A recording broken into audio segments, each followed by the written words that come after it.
film begins in Utica, New York, where a truck driver nicknamed Clean works as a garbage collector. He moves through a rundown neighborhood plagued by crime. During his shifts, he often picks up discarded items that still have value and saves them for later. When he returns home, these objects become symbols of his attempt to find redemption. But despite his efforts to start over, his violent and sinful past continues to haunt him, reminding him that some things can never be completely erased. He drives to a scrapyard and opens a can of food for his dog. Later, he attends a support meeting where a veteran named Travis admits he struggles with drug addiction. Clean, in turn, confesses that he was once addicted to violence. At home, he lives alone, still grieving the loss of his daughter and dealing with the pain of his divorce. He cooks chicken for dinner and repairs an item he found during his garbage route. The next morning, he visits his neighbor and invites a teenage girl named Diana to eat with him. Diana appreciates everything he's done for her, but gently reminds him that he isn't her father. Before leaving on the school bus, Diana gives Clean a handmade bracelet. After she leaves, he cleans up his place and visits a thrift store to sell an item for some extra cash. While there, a woman comes in to buy a gun, which makes him uneasy. Later, he buys some paint from another woman and focuses on his next task, helping the community by cleaning graffiti off neighborhood walls. The next morning, he sees new tenants moving into the area and once again invites Diana to join him for a meal. Although Clean is suspicious of the new tenants, that night he wakes from haunting visions of his late daughter. Looking at her photo, he's overcome with emotion. The next day, while visiting Travis's barbershop, Travis advises him that sometimes it's best to let go of the past or learn to live with it. Meanwhile, the story introduces Michael, a well-known drug lord. He arrives to pick up his son, Mikey, from prison, but before they can reunite, Mickey's friends take him away, leaving Michael disappointed and frustrated. Mikey's friends drive away with him, but even though Michael is angry, he decides to let it go. At work, Clean learns he must take on extra routes because of staff cuts among the garbage collectors. He starts his day moving through several neighborhoods. While picking up trash near a seafood restaurant owned by Michael, he spots a group of thugs selling drugs. He chooses to ignore them and keeps working. Later at home, his past and the memory of his daughter's death continue to torment him. The next day, Clean notices Diana walking to school because the bus no longer comes to their area. He offers her a ride, and during the drive, she asks why he's always alone and doesn't have a girlfriend. Clean admits he's not good at relationships and prefers to focus on his work. Meanwhile, Mikey's friends drop him off late at home, which makes his father, Michael, furious. Michael pressures Mikey to join the family business, but Mikey mocks him, saying he can't handle the smell. Soon after, Michael finds out that 5 bags of cocaine are missing and realizes the Chinese couriers have been stealing from him. Meanwhile, Clean fixes his late daughter's old bicycle and gives it to Diana so she can get to school more easily. Diana's grandmother, Ethel, moves out and tells Clean he doesn't need to look after Diana anymore. Clean replies that he does it to save himself, like someone trying to find redemption. Ethel remembers when the neighborhood was full of children playing outside, but now gangs have driven them all indoors. She says she's seen him painting over graffiti and believes he's a good man, but Clean insists he isn't. Later, while visiting Travis, Clean recalls the day he bought a bicycle for his daughter, how happy she was riding it, and how those joyful memories still stay with him. Michael spends time at church, even as his cocaine business continues to run. The drugs are divided into small packets and distributed around the neighborhood, hidden among fish deliveries handled by Chinese couriers. During one unloading, Michael calls Mikey over and violently beats the Chinese crew leader with a hammer to send a message. He warns the others to watch their shipments closely and orders Mikey to clean up the blood. That night, while collecting garbage, Clean comes across blood and broken glass left from the murder. Though disturbed, he quietly continues his work.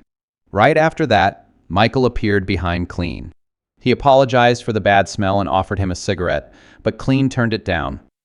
Michael then tried to give him a tip, but Clean refused again and walked away calmly.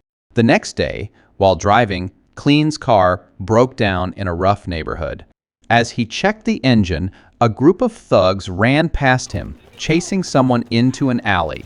Hearing screams, Clean went to see what was happening and saw them viciously beating a man. He froze, unsure of what to do. When the gang noticed him and started approaching, another thug suddenly came from behind and hit him hard with a baseball bat. Clean woke up in the hospital, where doctors were treating his injuries. While resting, he remembered the moment his daughter caught him self-medicating. The doctor gave him a prescription, but he refused to take the medicine. Later, at work, he was placed on leave because of his condition. On his way home, he saw Diana outside at night. She told him her grandmother had taken the house keys, so he invited her to stay at his place. Inside, Diana could tell he wasn't doing well.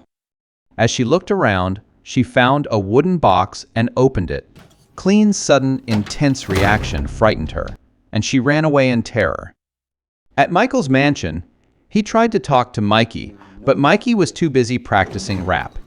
This made Michael angry, and their conversation quickly turned into an argument. Mickey pulled out a knife and threatened him, but couldn't bring himself to hurt his father. In the end, Mikey decided to leave home. Later, while driving, Clean saw Diana hanging out with a group of thugs. He told her to go home because it was getting late, but she snapped back, saying he wasn't her father and couldn't tell her what to do. The thugs confronted Clean and told him to leave, but to avoid trouble, Diana eventually agreed to go with him. Later, at a group meeting, a man spoke about how demons can haunt people, making them lose hope and believe they're incapable of change. Outside, a man approached Clean and said he looked familiar. Clean denied it, but the man revealed he recognized him as the former partner of a well-known gangster. Ignoring him, Clean went back to work, cleaning graffiti in an abandoned building. When he looked inside, he felt like someone might be there, so he went in to check. There, he found a toolbox with a wrench inside. Later that night, while driving, Clean spotted Diana's bike parked outside a thug's house. Inside, the gang was partying, drinking, and doing drugs, and Diana was with them. When she tried to leave, one of the men started recording her and blocked her way, trying to harass her. Clean reached the door and saw Diana inside. He burst in and attacked the thugs with a wrench, violently taking down everyone in the room, including the one who tried to assault her. Among the attackers was Mikey. After the fight, Clean comforted Diana and took her back to her grandmother, unaware that the entire incident had been recorded on someone's phone. Meanwhile, Michael stayed by his injured son's side. The doctor warned that Mikey needed surgery, or he might lose his voice forever, but Michael refused, saying it would be a lesson for him. Later, Michael watched the video from the previous night and realized who Clean really was. Frank, a corrupt cop, told him that Clean was just a garbage collector living in the slums. Knowing Clean might try to run, Michael ordered Frank to kill Diana and Ethel to make Clean suffer before capturing him. Meanwhile, Clean was driving out of town with Diana and Ethel. Not long after, a police officer signaled for him to pull over. When he stopped, he realized the cops were working for Michael. Clean quickly sped off, trying to get away. He turned off the main road, hoping to hide and switch vehicles. They stopped at a small place that had a bowling alley and a diner. Diana took Ethel to the restroom while Clean searched the parking lot for a car he could steal. At the same time, a few of Michael's men noticed Clean's vehicle. After confirming it was his, they headed toward the diner. As the henchmen entered the diner, Diana and Ethel were about to walk outside, forcing them to hurry back inside. While waiting for them, Clean spotted one of the thugs, quickly overpowered him, and took his axe. The other men kept chasing, forcing Diana and Ethel to run behind the building to hide. Even though their hiding place wasn't very secure, the henchmen almost found them. Just then, Clean appeared and faced the attackers head-on. The fight was brutal, but he managed to overpower them one by one in close combat. After defeating them all, he found Diana and Ethel again and told them to get out of there quickly. The story flashes back to a night when Clean was still a professional hitman.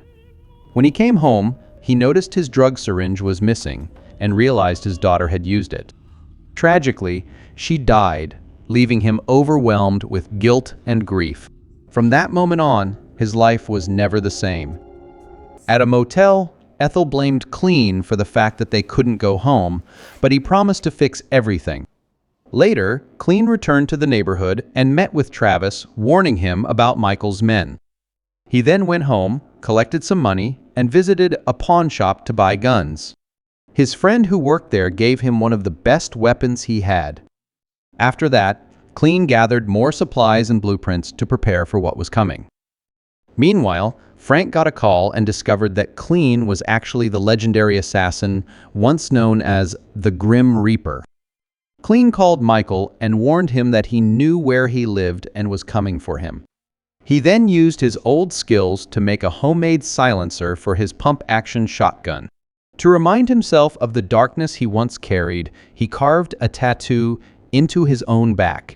Finally, he put on body armor, armed himself with multiple weapons, and loaded everything into his car, ready for battle.